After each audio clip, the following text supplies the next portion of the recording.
नमस्कार, recipe and much मोरमध्ये तुमचं स्वागत आहे. तर आज मी तुम्हाला ध्रुवा काढून दाखवणार आहेत आणि त्याचं महत्त्वसुद्धा सांगणार आहेत.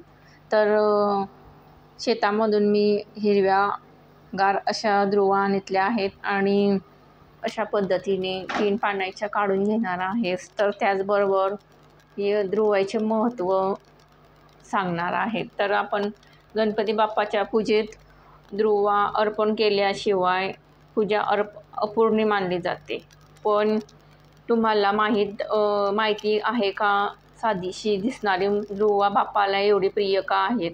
तर आज आपण जाणून घेऊया ध्रुवेचे गुपित आणि तिचे खरं महत्त्व. तुम्ही बघू शकता, बघा मी 3 पानाची ध्रुवा अशा पद्धतीने काढून घेतलेली आहे.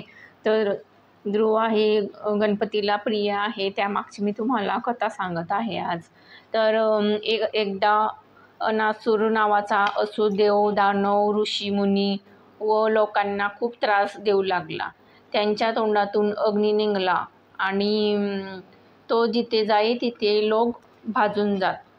सगळे देव घाबरायचे आणि त्यांनी गणपतीला प्रार्थना केली की हे विनायक फक्त तुम्हीच आम्हाला या अनासुराच्या त्रासातून वाचवू शकता.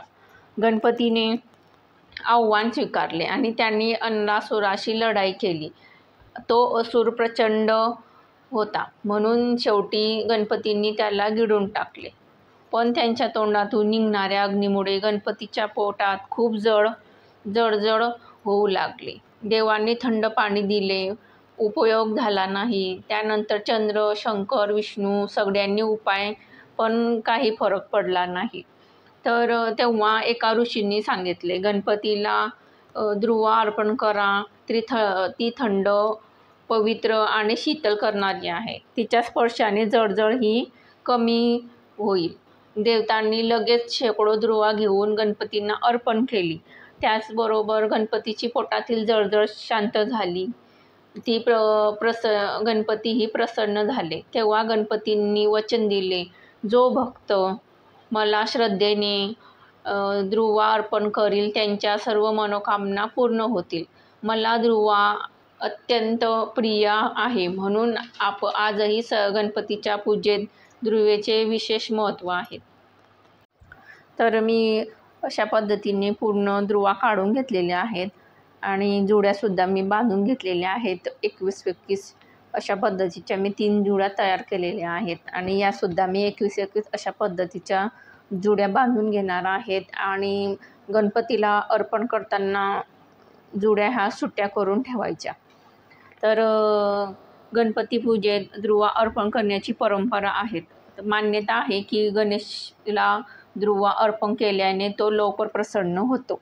तर शुद्धता आणि थंडावा देण्यासाठीही ध्रुवाचा वापर करतात. तर ध्रुवा पाण्यात बुडवली तर पाणी थंड व शुद्ध होते असे मानले जाते. तर आध्यात्मिक कारणसुद्धा आहे, अर्थ आहे. ध्रुवा जमिनीवर पसरते म्हणजे नम्रता विस्ताराचे प्रतीक म्हणून ती देवाला प्रिय मानली जाते.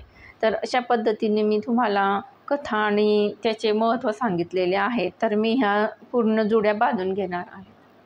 तुम्ही बघू शकता, मी अशा पद्धतीने पूर्ण 21 जुड्या करून घेतलेल्या आहेत आणि तुम्हाला गणपती बाप्पाला ध्रुवा कशा पद्धतीने व्हायची ते सुद्धा सांगितलेले आहेत आणि त्यामागची कथासुद्धा मी तुम्हाला सांगितलेली आहे. तर अशा पद्धतीने मी पूर्ण करून घेतलेले आहेत. तर गणपती बाप्पाच्या ध्रुवा अर्पण केल्याने विघ्न दूर होतात आणि जीवनात सुख, शांती, समृद्धी आणि आरोग्य लाभते. तर म्हणून प्रत्येक भक्ताने श्रद्धेने बाप्पाला ध्रुवा अर्पण कराव्यात आणि त्यासोबत गणपती बाप्पा मोरया, मंगलमूर्ती मोरया. व्हिडिओ आवडला असेल तर लाईक करा आणि शेअर करा, सबस्क्राईब करायला विसरू नका. तोपर्यंत थँक्यू.